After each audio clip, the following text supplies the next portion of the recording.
میں آپ سے شیخ یہ پوچھنا چاہتا ہوں، کوئی ایسی دعا بتا دیں اس فیئر کو اوور کم کرنے کی، جیسے آپ نے ایک تو یہ اللہ اللہ ربی لا شرک بھی شیئا، اور کچھ ایسے کلمات پتہ لگ جائیں جو دعا کریں تو ایک تقویت ایک ملے. تو استغفار جو ہے نا صحیح، بہت بڑی چیز ہے.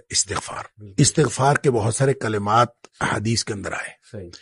ایک ہے استغفار رب اغفر لی وتب علی انک انت التواب الغفور، بہت شاندار استغفار ہے. قرآن مجید میں نہیں، یہ حدیث میں حدیث رب اغفر لی وتب علی انک انت التواب الغفور. ٹھیک. ایک استغفر اللہ الذی لا الہ الا هو الحی القیوم واتوب الیہ. بالکل صحیح. یہ والا جو ہے نا استغفر اللہ الذی لا الہ الا هو الحی القیوم واتوب الیہ، اندازہ کیجئے کہ حدیث میں قرآن میں آتا ہے کہ جو شخص میدان جنگ سے فرار ہو نا اس پر اللہ کا غضب نازل ہوتا ہے. صحیح. یعنی میدان جنگ سے، میدان جہاد سے جو شخص فرار ہو صحیح. اس پر اللہ کا غضب نازل ہو. صحیح. اس قدر اس نے بڑا جرم کیا. نبی کریم صلی اللہ علیہ وسلم فرماتے ہیں کہ جو شخص سوچ سمجھ کر 3 دفعہ یہ پڑھ لے استغفر اللہ الذی لا الہ الا هو الحی القیوم واتوب الیہ، 3 دفعہ سوچ سمجھ کے پڑھ لے، نبی پاک صلی اللہ علیہ وسلم نے فرمایا اللہ تعالیٰ اس کے سارے گناہ معاف کر دیتا ہے، چاہے وہ میدان جہاد سے فرار ہوا ہو. اللہ اب اندازہ کریں پیچھے بات کیا رہے گی. اللہ، یعنی اتنا بڑا اگر گناہ اس سے سرزد ہوا ہے اور وہ اللہ سے معافی مانگتا ہے استغفر اللہ الذی لا الہ الا هو الحی القیوم، 3 دفعہ یہ کہتا ہے تو اللہ تعالیٰ اس کے سارے گناہ معاف کر دیتا. پھر حدیث میں آتا ہے کہ سبحان اللہ و بحمدہ، جو شخص یہ 100 دفعہ پڑھتا ہے سبحان اللہ و بحمدہ، بس اتنا، اور اللہ تعالیٰ اس کے گناہ معاف کر دیتا ہے چاہے سمندر کی جھاگ کے برابر ہو. یعنی جتنے بھی گناہ ہیں اللہ تعالیٰ معاف کر دیتا ہے. تو یہ اسی طرح جو اللہم اجرنی من النار ہے، یہ 7 دفعہ اگر کوئی شخص صبح کے وقت پڑھ لے، 7 دفعہ شام کے وقت پڑھ لے، اگر اس دن میں اور اس رات میں اس کی موت آ جائے اللہ تعالیٰ جنت عطا فرما دے گا. پھر سید الاستغفار ہے، یہ تو میں سمجھتا ہوں شارٹ کٹس ہیں. تو سید الاستغفار 1 دفعہ پڑھ لے، اللہم انت ربی لا الہ الا انت خلقتنی وانا عبدک وانا، تو یہ 7 دفعہ، یہ 1 دفعہ پڑھ لے، دن کے کسی ایک حصے میں پڑھ لے، اس دن فوت ہو گیا تو انشاءاللہ جنت میں چلا جائے گا. رات کے کسی ایک حصے میں 1 دفعہ پڑھ لے تو اس رات فوت ہو گیا تو جنت میں چلا جائے گا. تو گویا صبح و شام کے یہ اذکار میں یہ تو شارٹ کٹس ہیں کہ اگر انسان یہ پڑھ لے تو انشاءاللہ وہ جنت میں جائے گا. باقی جو انسان کو یہ خیالات آتے ہیں نا، سائیکولوجیکلی انسان کو ریگریٹ ختم نہیں ہوتا، یا گلٹ ختم نہیں ہوتا، یا آپ کہہ لیجئے کہ اس کے وسوسے ختم نہیں ہوتے، تو اس کے لیے ایک علاج نبی کریم صلی اللہ علیہ وسلم نے بتایا، وہ ہے لا حول ولا قوت الا باللہ. بس اتنا. صحیح. اور اس کو اگر 100 دفعہ کوئی شخص پڑھ لے، لا حول ولا قوت الا باللہ. صحیح. لیکن پڑھنا کیسے ہے؟ پڑھنا اس طرح نہیں ہے کہ آپ بس پڑھتے جائیں. یہ ہے کیا لا حول ولا قوت الا باللہ؟ اصل میں کیا ہے؟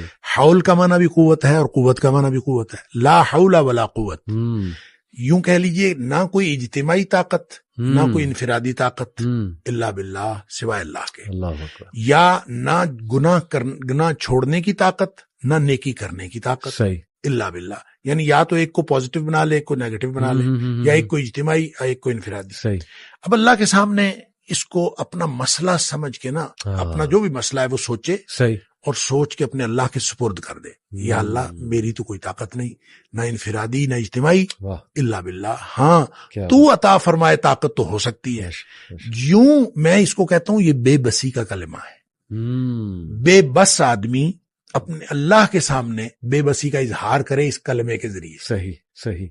تو پھر یہ نبی پاک صلی اللہ علیہ وسلم نے فرمایا، جس شخص نے کہا تھا نا مجھے وسوسے آتے ہیں، آپ نے فرمایا لا حول ولا قوت الا باللہ پڑھا کر، تیرے وسوسے بھی ختم ہو جائیں گے، اور اس کے علاوہ اللہ تعالیٰ تیرے 100 مسئلے حل کر دے گا. آپ اندازہ کریں ایک شخص کے 100 مسئلے ہوتے نہیں ہیں. 2 نہیں تو 4، 4 نہیں تو 6 نہیں تو 8. اس سے زیادہ مسئلے تو کسی کے ہوتے ہی نہیں. تو لا حول ولا قوت الا باللہ پڑھنے سے وسوسے بھی دور ہو جاتے ہیں. اور اس کے علاوہ، اور وسوسے جب حدیث میں اس کا لفظ وسوسے آتا ہے تو میں اس کا سمجھتا ہوں کہ اس سے مراد سائیکولوجیکل پرابلمز ہیں. تو جتنے سائیکولوجیکل پرابلمز ہیں وہ اس سے حل ہو جاتے ہیں. تو اللہ کا ذکر ہر اعتبار سے بہترین ہے، لیکن بعض تو بالکل ایسے ہیں جیسے وہ تیر بہدف ہیں کیا بات. اور یہ شیخ اس کو جنت کے خزانوں میں سے بھی بالکل، اس کو لا حول ولا قوت الا باللہ، اس کو نبی اکرم صلی اللہ علیہ وسلم نے جنت کے خزانوں میں سے خزانہ بھی قرار دیا. اور جس کو جنت کا خزانہ مل جائے اس کو اور کیا چاہیے. آپ کو شاید میں نے یہ واقعہ پہلے سنایا ہو. جی. میرے والد صاحب رحمۃ اللہ علیہ بہت زیادہ ذکر کیا کرتے تھے جوانی میں. صحیح. اور ہماری دادی بھی بتایا کرتی تھی کہ یہ محی الدین بڑا ذکر کیا کرتا تھا. تو اس کے مختلف وہ جنگل میں چلے جاتے تھے، بعض اوقات اپنا ان کا تو طریقہ کار تھا. والد صاحب نے خود مجھے یہ واقعہ بتایا. وہ کہتے ہیں کہ مجھے ایک دفعہ یہ حدیث نظر سے گزری کہ جنت کے خزانوں میں سے خزانہ ہے، لا حول ولا قوت الا باللہ. تو کہتے ہیں میں نے اس کے بعد باقی سارا ذکر جو ہے کم کر دیا. اچھا. تو سب سے زیادہ اسی کو پڑھا، لا حول ولا قوت. کہتے ہیں میں نے یہ سوچا کہ جس کو جنت کا خزانہ مل جائے اس کو اور کیا چاہیے. تو کہتے ہیں میں نے صبح و شام کثرت کے ساتھ لا حول ولا قوت الا باللہ، بس یہی پڑھا. اصل میں یہ بات والد صاحب نے مجھے اس سوال کے جواب میں بتائی تھی کہ والد صاحب نے کبھی بھی دنیاوی طور پر کوئی کاروبار، کوئی جاب نہیں کی. اچھا.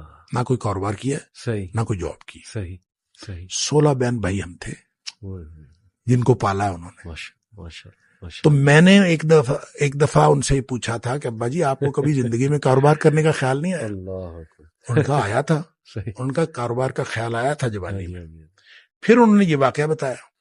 ان کا جب یہ میں لا حول ولا قوت الا باللہ بہت زیادہ پڑھتا، اس سے پہلے کہتے ہیں میں سوچا کرتا تھا کہ میں کوئی کاروبار کر لوں. تجارت کہتے ہیں مجھے بہت پسند تھی، اس لیے بھی پسند تھی کہ نبی پاک صلی اللہ علیہ وسلم کو تجارت پسند تھی، اور اس لیے بھی کہ نبی پاک صلی اللہ علیہ وسلم فرمایا اس میں بہت زیادہ برکت ہے. کہتے میں سوچا کرتا تھا، کیا نہیں کبھی. تو جب لا حول ولا قوت الا باللہ میں نے بہت زیادہ پڑھا تو کہتے ایک دفعہ خواب میں مجھے اللہ تعالیٰ نے دکھایا کہ میرا یوں کر کے دھڑ جو ہے وہ آدھا کر دیا گیا. اچھا. آدھا کر کے مجھ سے الگ کر دیا گیا. اچھا. اور میرا آدھا دھڑ الگ ہو گیا، لیکن میں باقی کا پھر بھی مکمل ہوں. یعنی وہ آدھا دھڑ الگ کر دیا گیا ہے اور میں پھر بھی مکمل ہوں. اور مجھے خواب میں ہی بتایا گیا، یہ سمجھایا گیا کہ تیری دنیا ہم نے تجھ سے الگ کر دی ہے. جنت مانگتے تھے نا، تو ہم نے تجھ سے تمہاری دنیا الگ کر دی ہے.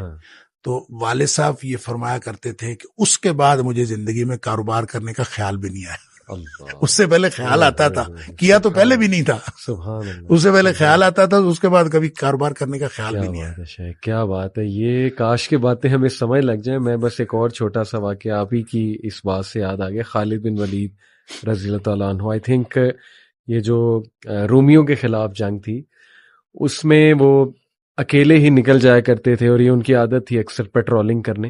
دشمن کے خیموں تک پہنچ جایا کرتے تھے، دیکھتے تھے کہ کتنے ہیں اور کیا معاملات ہیں، ویپنری کون سی ہے. تو صحابہ نے انہیں منع بھی فرمایا کہ آپ جو ہے ہمارے کمانڈر ہیں، آپ اکیلے اس طرح نکل جایا کرتے ہیں. تو انہوں نے اس موقع پہ ایک بات کی کہ کیا تم نے حدیث نہیں سنی؟ اللہ کے نبی صلی اللہ علیہ وسلم نے فرمایا کہ وہ انسان جو اللہ کا ذکر کرتا ہے اور جو نہیں کرتا اس کی مثال زندہ اور مردے کی. انہوں نے کہا یہ سارے مردہ ہیں، میں زندہ ہوں. میں تو اس لیے وہاں پہنچ گیا. تو شیخ یہ اگر ہمارا بلیف بلڈ ہو جائے ذکر پہ، ایمان کی بات، اور یہ ایمان ہمارا بلڈ ہو جائے تو میرا خیال سارے مسئلے حل ہیں. اور بس اختتام یہاں پہ کرتے ہیں شیخ، جو آپ نے وہ بدو کی بات بتائی کہ کیا اس کا گمان تھا اللہ رب العالمین کے بارے میں کہ اس نے کہا کہ یا رسول اللہ میرا حساب کون لے گا؟ تو اللہ کے نبی نے کہا اللہ لے گا. تو وہ جمپے مارتا ہوا گیا، اس نے کہا بس پھر تو پھر تو میں بخشا گیا، پھر تو میں بخشا گیا. سبحان اللہ. شیخ اللہ آپ کو بہت خوش رکھے، اللہ آپ سے راضی ہو. آپ کا یہ اللہ تعالیٰ ہم سب کو مضبوط ایمان نصیب فرمائے. آمین آمین آمین.